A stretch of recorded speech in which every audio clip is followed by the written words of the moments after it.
Welcome in today's topic. आज का हमारा टॉपिक है कि आप पिवट पॉइंट इंडिकेटर को सपोर्ट रेजिस्टेंस के लिए कैसे इस्तेमाल कर सकते हो। सपोर्ट रेजिस्टेंस का जो टॉपिक है ये हमेशा से एक तरह की कंफ्यूजन का शिकार रहता है। मतलब हर कोई अपने अपने एक्सपीरियंस के लिहाज से सपोर्ट रेजिस्टेंस को मार्क कर रहा होता है। अगर आपको भी कोई इस तरह का प्रॉब्लम है कि अगर आप सपोर्ट रेजिस्टेंस में प्रॉपरली मार्क नहीं कर पाते तो आप पिवट पॉइंट इंडिकेटर को सपोर्ट रेजिस्टेंस की तलाश करने के लिए यूज कर सकते हो। और अगर आप इसकी बैक टेस्टिंग करो तो आपको मुतअद्दिद मरतबा मल्टीपल टाइम्स पिवट पॉइंट के इंडिकेटर जो है सपोर्ट रेजिस्टेंस बहुत अच्छे से रेस्पेक्ट होते हुए नजर भी आते हैं, जो कि मैंने टेस्ट किया हुआ है ऑलरेडी। तो आइए देखते हैं कि एस आर लेवल्स हम कैसे तलाश कर सकते हैं पिवट पॉइंट इंडिकेटर को यूज करते हुए।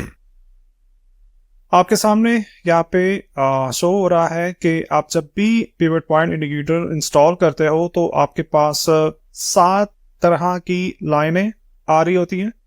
पिवट पॉइंट लाइन के ऊपर 3 लेवल्स आपको नजर आते हैं। पिवट पॉइंट लाइन के नीचे 3 लेवल्स आपको नजर आते हैं। ऊपर के लेवल्स की हम बात करेंगे इस एग्जाम्पल के अंदर, यानी कि R1, R2, R3। इनका ये मतलब होता है कि अगर मार्केट पिवट पॉइंट लाइन से निकलती है तो पहला स्टॉप जो है ये R1 है। R1 का मतलब कि आज का पहला रेजिस्टेंस। अगर मार्केट R1 से निकलती है तो हम ये अज्यूम करते हैं कि मार्केट R2 तक जाएगी। R2 का मतलब है कि आज का दूसरा रेजिस्टेंस। R3 का ही मतलब है कि अगर मार्केट R2 से निकलती है और फिर हम कॉन्टिन्यूशन के अंदर मार्केट को R3 तक जाता हुआ देखते हैं, मतलब आज का तीसरा रेजिस्टेंस। तो हमें 3 रेजिस्टेंस लेवल्स जो है ये पिवट पॉइंट की मदद से मिल जाते हैं। आप एग्जैक्टली पिवट पॉइंट के ऊपर पुल बैक के ऊपर आप बाय की ट्रेड करते हो। अगर मार्केट बुलिश था, बायस अगर बुलिश था, R1 को आप इसके ब्रेकआउट को अगर आप ट्रेड करते हो तो इस पिक्चर में जैसे दिखाया है आपको येलो एरिया के अंदर सर्कल, ब्लू सर्कल के अंदर एक्चुअली, तो आप पुल बैक के ऊपर R1 से ट्रेड कर सकते हो। क्यों? क्योंकि पहले ये रेजिस्टेंस था, अब ये ब्रेक हो चुका है और अब ये सपोर्ट बन चुका हुआ है। जो रिवर्सल्स हैं ये भी आप R1, R2 से देख सकते हो, ठीक है। लेकिन उसके लिए फिर आपको कंफर्मेशन चाहिए होगा। हम इस वक्त कॉन्टिन्यूशन की बात कर रहे हैं, यानी कि जो भी ट्रेंड चल रहा था उस ट्रेंड की कॉन्टिन्यूशन की बात कर रहे हैं।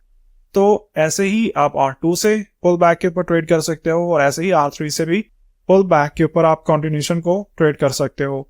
मैं ये आपको रेकमेंड करूंगा कि R3 टच होने के बाद आप कॉन्टिन्यूशन को ट्रेड नहीं करोगे, बिकॉज R3 तक मार्केट जो मुश्किल से जा रही होती है। नेक्स्ट हमारे पास एग्जांपल है बेयरिश सिनेरियो के अंदर। तो बेयरिश सिनेरियो के अंदर हमारे पास अगेन 3 लेवल्स आ रहे होते हैं, S1, S2, S3। यानी कि आज का पहला सपोर्ट S1 के ऊपर, आज का दूसरा सपोर्ट S2 के ऊपर, आज का तीसरा सपोर्ट S3 के ऊपर। तो हम इन लेवल्स से रिवर्सल को भी देख सकते हैं विद कंफर्मेशन। अगर ये लेवल ब्रेक होता है तो हम रीटेस्ट स्ट्रेटजी के अकॉर्डिंगली ट्रेड भी कर सकते हैं विद दैट कंडीशन जो मैंने यहाँ पे मेंशन की है।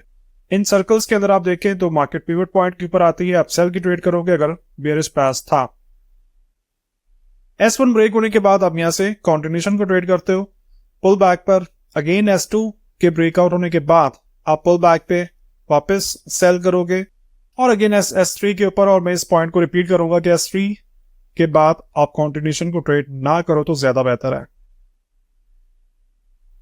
अच्छा, अब बात करते हैं कि रिवर्सल को आपने कैसे देखना है।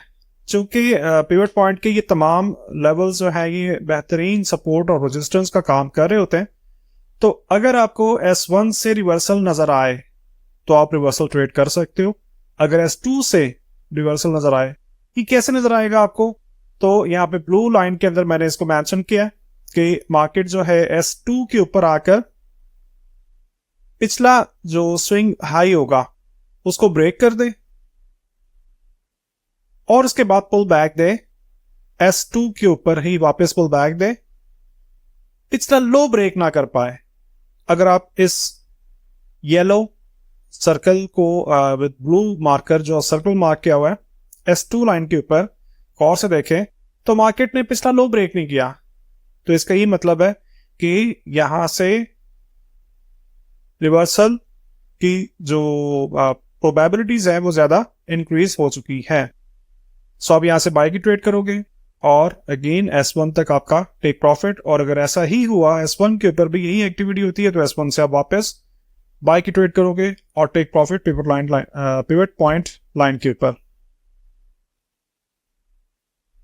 पिवट पॉइंट के जो भी आपको लेवल्स चार्ट के ऊपर नजर आ रहे होते हैं बेहतरीन रिवर्सल्स का काम कर रहे होते हैं, ठीक है। कॉन्टिन्यूशन भी आप इनको देख सकते हो और रिवर्सल्स भी देख सकते हो। प्राइस एक्शन को बिल्कुल भी इग्नोर नहीं करना, यानी कि तमाम इंडिकेशंस हम प्राइस एक्शन की ही देख रहे होते हैं, या हमारे जो एरिया ऑफ इंटरेस्ट निकलते हैं ना वो भी हम इन्हीं लाइंस के ऊपर ही देख रहे होते हैं। लेकिन जो प्राइस एक्शन का बिहेवियर है, यानी कि higher highs and higher lows, lower highs and lower lows, इनको बिल्कुल भी इग्नोर नहीं करना। इनके साथ रहते हुए आप रिवर्सल्स को या कॉन्टिन्यूशन को पिवट पॉइंट के लेवल्स को यूज करते हुए ट्रेड कर सकते हो।